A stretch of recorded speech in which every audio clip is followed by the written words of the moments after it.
Everyone wants to be as attractive and as healthy as possible. That's only natural. More and more people these days are becoming aware of their figures or physiques. You only have to look at the growing number of health clubs, weight loss centers, and the number of weight control products on the market to know that's true. One of the most important ways to look your best is to control your body composition, the final of the 5 health-related components of fitness. But before you can understand how you control your body's composition, you should first understand what you can't control, your body type. All of us inherit a particular body type. If both your parents are slender and small-boned, there's a good chance you are too. You've probably noticed this tendency in your own family. Heredity determines what body type you have. You can't change it. But you can control how healthy and fit your body is. There are 3 basic body types: ectomorphic bodies, mesomorphic bodies, and endomorphic bodies. Very few of us are pure examples of a particular body type, but most of us do have a tendency toward one type or another.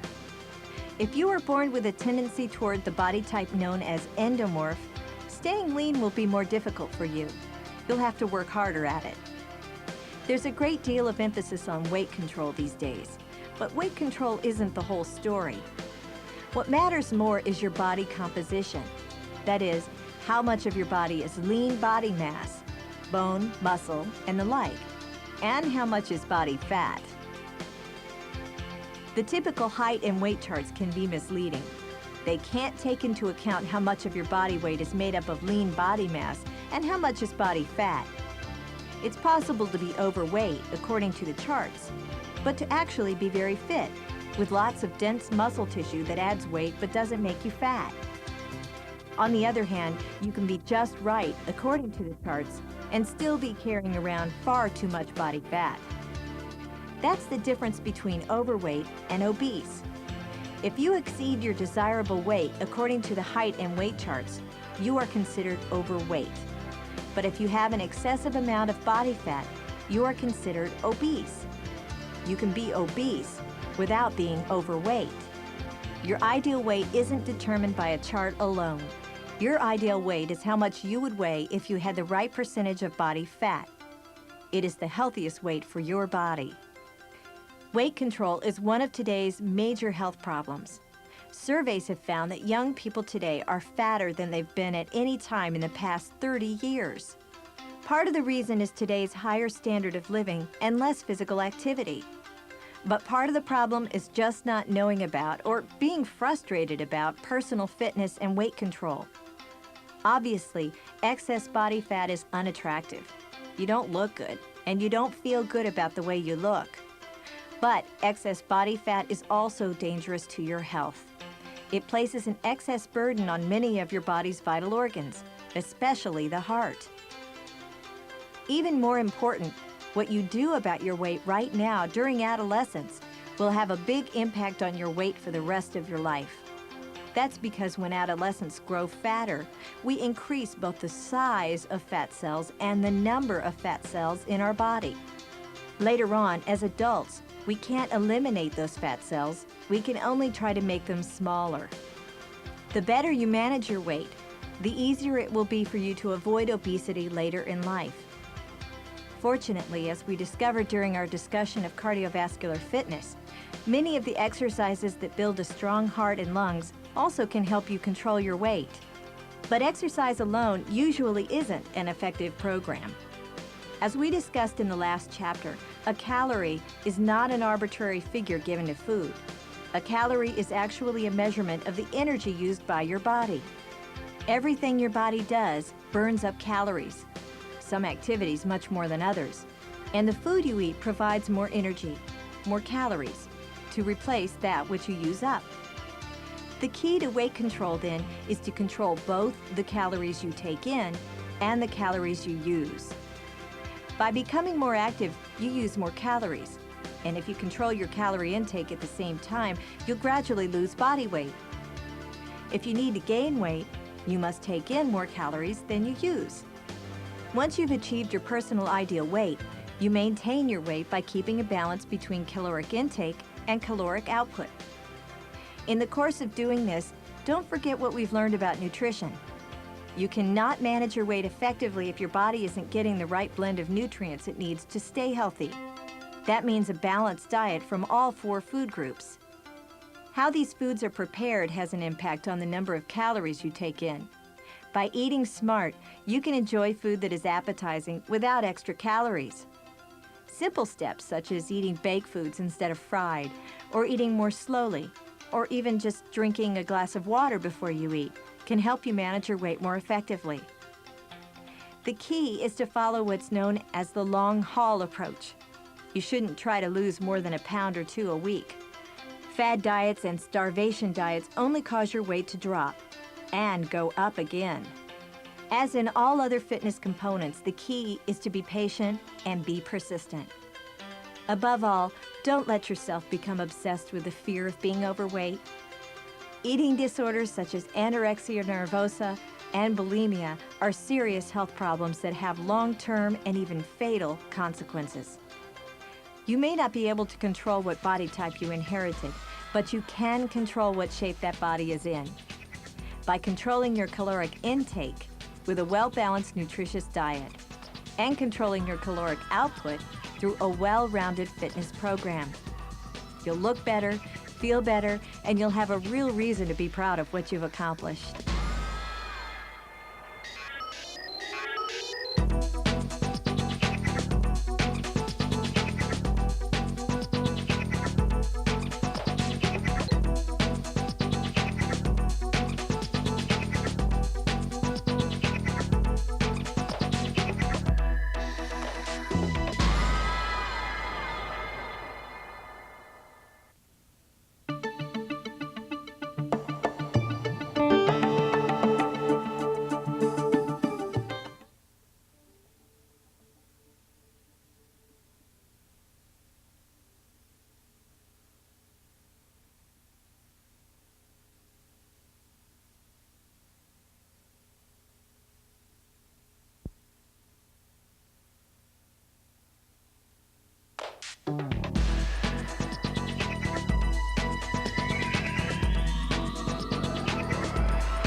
In this chapter, we'll be talking about a subject you may not think about when you think of personal fitness: stress.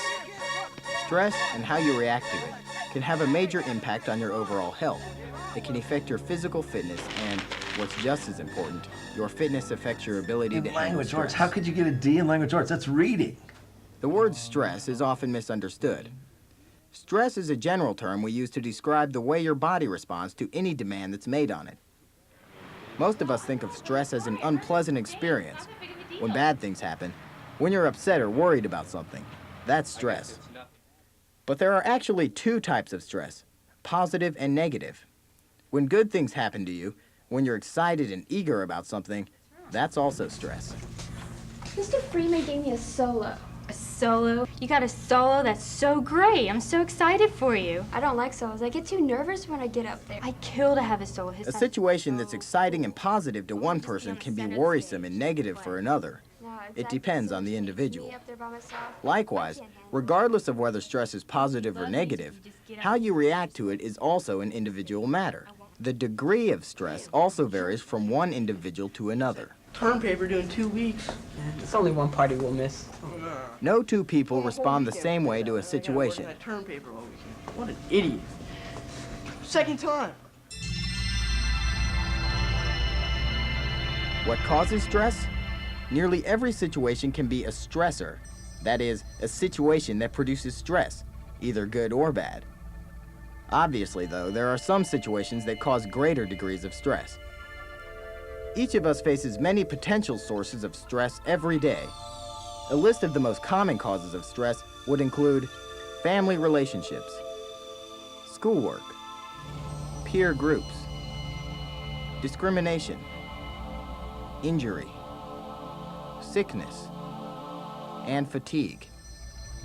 You can't eliminate all stress from your life. In fact, a certain amount of positive stress is necessary to make life enjoyable. But you can control how you react to stress. Your body reacts to stress in several ways. In fact, there are both physical and mental reactions. And here's an especially interesting point to remember. Regardless of whether the stress is positive or negative, your body's physical reaction is exactly the same. You may have heard of the flight or fight response. This is a term that's sometimes used to describe the body's various physical reactions to stress. When you encounter stress, your body's nervous system reacts immediately, causing an increase in a chemical called adrenaline. This chemical gives you the energy to perform physical acts in an emergency. Your muscles tense, your heart beats faster, and you breathe more rapidly. The amount of adrenaline released depends on the stimulus. When the stress is minor, you may not even notice your body's reactions. But in other circumstances, the body's reactions are much more dramatic. In fact, if you were ever extremely frightened or extremely angry at someone, you may have noticed your hand shaking a few minutes later, long after the threat was over. No, he ain't nothing. Don't sweat that, you know what I'm saying? We ain't come to the court to fight, you know what I'm saying? He down there trying to start mess. He just trying to provoke you. That was just your body's way of trying to handle all the extra adrenaline that was released during the alarm phase. If you're a physically active person, your body is able to deal with the increased adrenaline more easily. But if you're inactive, the adrenaline will remain in your body longer. That means your breathing will stay rapid longer, your muscles will stay tense longer, and very important, your blood pressure will stay abnormally high. And remember, these reactions are the same, regardless of whether the stress you face is positive or negative. In either case, physical activity is the only way your body can cope quickly with its own natural reaction to stress. These physical reactions aren't the only ways in which you respond to stress. There also are mental or psychological reactions. I could have hit that. The sun was in my eyes. Sometimes we rationalize. That is, we may make up reasons why things turn out the way they do. In language arts, how could you get a D in language arts? That's reading. The teacher doesn't like me. And how can you be blaming your teacher? Because he doesn't like me. We may project. Like I said. We blame someone else for our problems. Does he know? Can I help you? I'll have a yogurt. I have plenty of money, so I'm gonna get this. I'll have a yogurt also, and do you want sprinkles? Yeah. Okay, sprinkles also. We may compensate. We overdo things in order to make up for feeling inadequate or insecure. It doesn't really matter. Who needs algebra anyway? Or we may try avoidance, simply refusing to acknowledge the stressor. These reactions are fairly common, but they're not realistic or effective ways to handle stress. Usually they only aggravate or prolong the stress.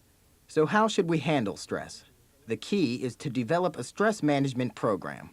A good stress management program will build up your resistance to the effects of stress. It will help you avoid negative stress. And when you can't avoid stress, it will help you cope with it. The first step is to learn to recognize the little stressors that all of us face every day and to stop fighting them. Don't sweat the little things you can't control. Another important step is to get fit. When we are fatigued, we become irritable and less able to handle stress. Building a greater energy reserve will help you cope physically and mentally. Proper nutrition is also important. A proper diet helps you look good and feel good. Sugar and caffeine are stressors. They make you more irritable and also make it harder for your body to cope with the effects of stress. The next step is to develop your own personal way of coping. Remember, the methods your friends use to relieve stress may not work for you. You need to develop your own individual